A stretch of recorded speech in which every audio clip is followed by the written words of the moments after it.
रामलाल अपनी पत्नी गीता और 3 बच्चों के साथ एक गांव में किराए के मकान में रहा करता था। रामलाल बहुत ही गरीब था, जिस वजह से गीता और रामलाल दोनों ही एक जमींदार के घर में नौकर का काम किया करते थे। फिर एक दिन जमींदार के घर में आग लगने की वजह से रामलाल और गीता की मौत हो जाती है। रामलाल और गीता की मौत के बाद तो मानो जैसे उनके बच्चों पर मुसीबत का पहाड़ टूट पड़ता है। लेकिन रामलाल की बड़ी बेटी समझदार होती है और बाकी दोनों बेटियां बहुत छोटी होती हैं। रामलाल की बड़ी बेटी का नाम कविता होता है और छोटी बेटियों में से एक का नाम रेनू और दूसरी का नाम सविता होता है।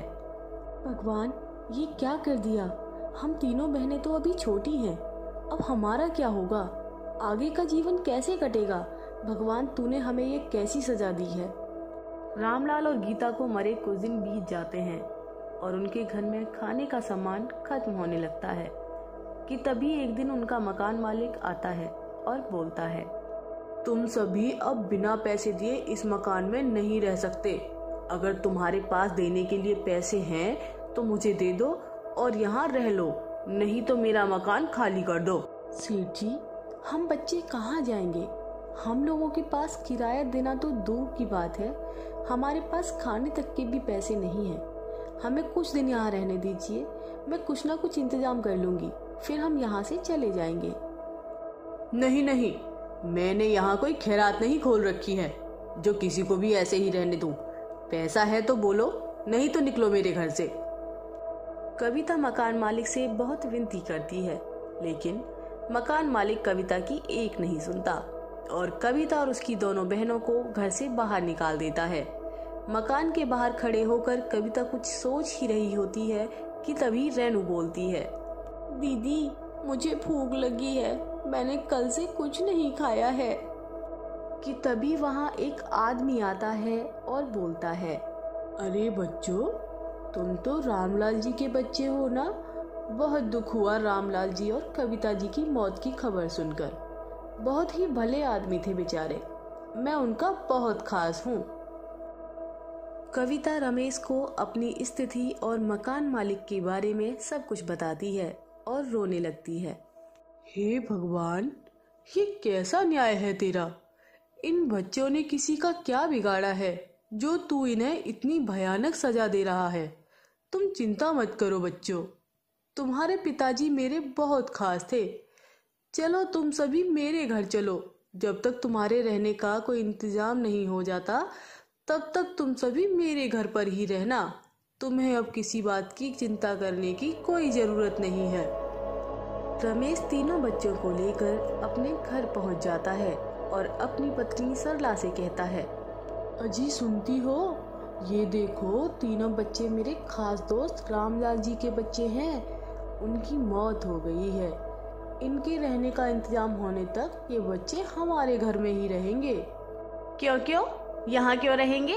हमारे घर के बाहर कोई धर्मशाला का बोर्ड लगा हुआ है जो तुम किसी को भी उठाकर घर ले आओगे?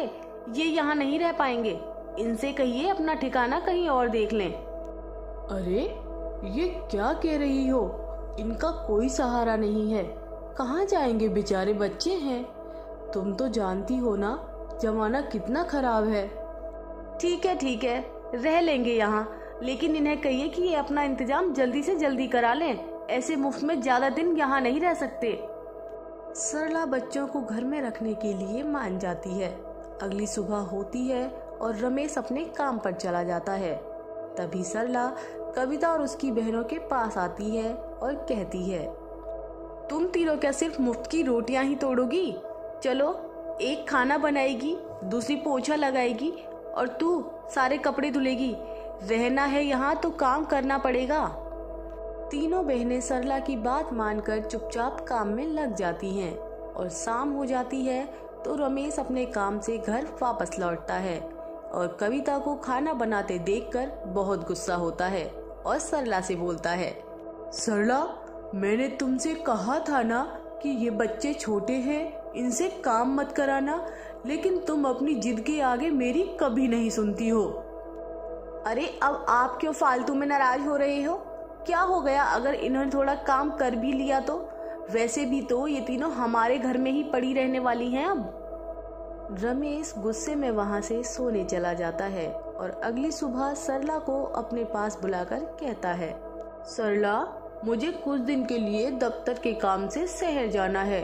तुम इन बच्चियों का ख्याल रखना और इनसे ज्यादा काम भी मत कराना, ठीक है? इतना कहकर रमेश घर से शहर के लिए निकल जाता है। तभी रेनू घर में सफाई कर रही होती है कि रेनू के हाथ से टेबल पर रखा फूलों का गुलदस्ता जमीन पर गिरकर टूट जाता है। गुलदस्ता गिरने की आवाज से सरला बाहर आती है। हे भगवान, ये तूने क्या किया? आंखें बंद करके काम कर रही थी क्या, जो इतना बड़ा गुलदस्ता दिखाई नहीं दिया? आंटी, सफाई करते वक्त मेरा हाथ इसमें लग गया और ये नीचे गिर गया, लेकिन आप इसके लिए मुझे डांटो मत, मुझसे ये गलती से हुआ है। नहीं नहीं महारानी, मैं आपको क्यों डांटूंगी? मैं तो तुम्हारी पिटाई करूंगी। इतना कहकर सरला गुस्से में रेनू को पीटने लगती है। दीदी, कविता दीदी, मुझे बचाओ, बचाओ मुझे। रेनू की आवाज सुनकर कविता वहां आती है और सरला को रोकती है।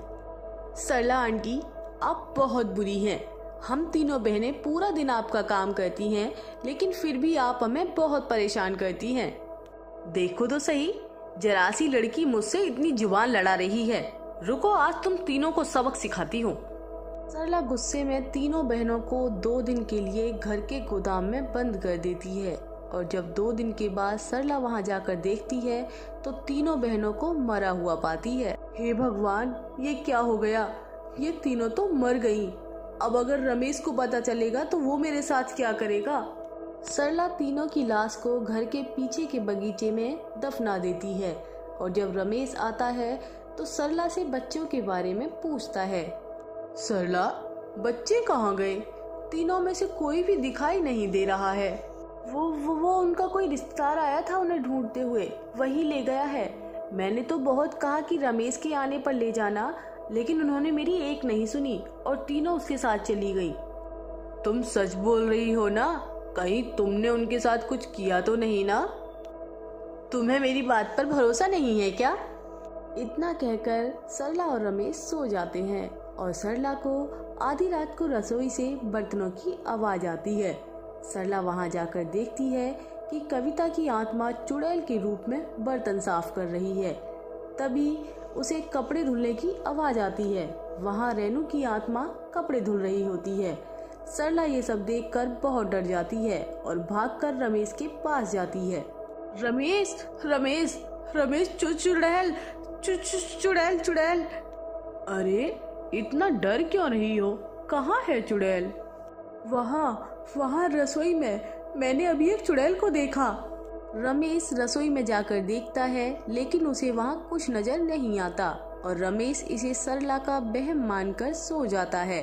लेकिन सरला को पूरी रात नींद नहीं आती और सुबह हो जाती है और रमेश अपने काम पर चला जाता है और सरला अपने घर के कामों में लग जाती है कि तभी उसे गोदाम से बच्चों के रोने की आवाज आती है और सरला वहां जाकर देखती है कि तीनों बहन चुड़ैल के रूप में बैठकर गोदाम में रो रही होती हैं और सरला को देखकर हंसने लगती हैं। आओ आंटी, मैं आपकी काम में मदद कर दूं मदद? हा हा हा हा हा। कि तभी रमेश घर वापस आ जाता है और चुड़ैल को सरला से बात करता देखकर बहुत डर जाता है। जब वह देखता है कि ये तीनों कविता, रेनू और सविता की आत्मा है तो वो सरला को बोलता है। सरला, ये तुमने क्या किया? शायद इसीलिए हमारे आज तक कोई संतान नहीं है। मुझे माफ कर दो, मुझसे गलती हो गई, मुझे माफ कर दो। अंकल, आप बहुत अच्छे हैं। आपकी वजह से हम सरला आंटी को छोड़ रहे हैं, लेकिन आपके घर के पीछे हमारी लाशें दबा रखी हैं। आप उन्हें वहां से निकालकर हमारा अंतिम संस्कार कर दें। रमेश तीनों की लाशों को वहां से निकालकर उनका अंतिम संस्कार कर देता है और तीनों की आत्मा को मुक्ति मिल जाती है।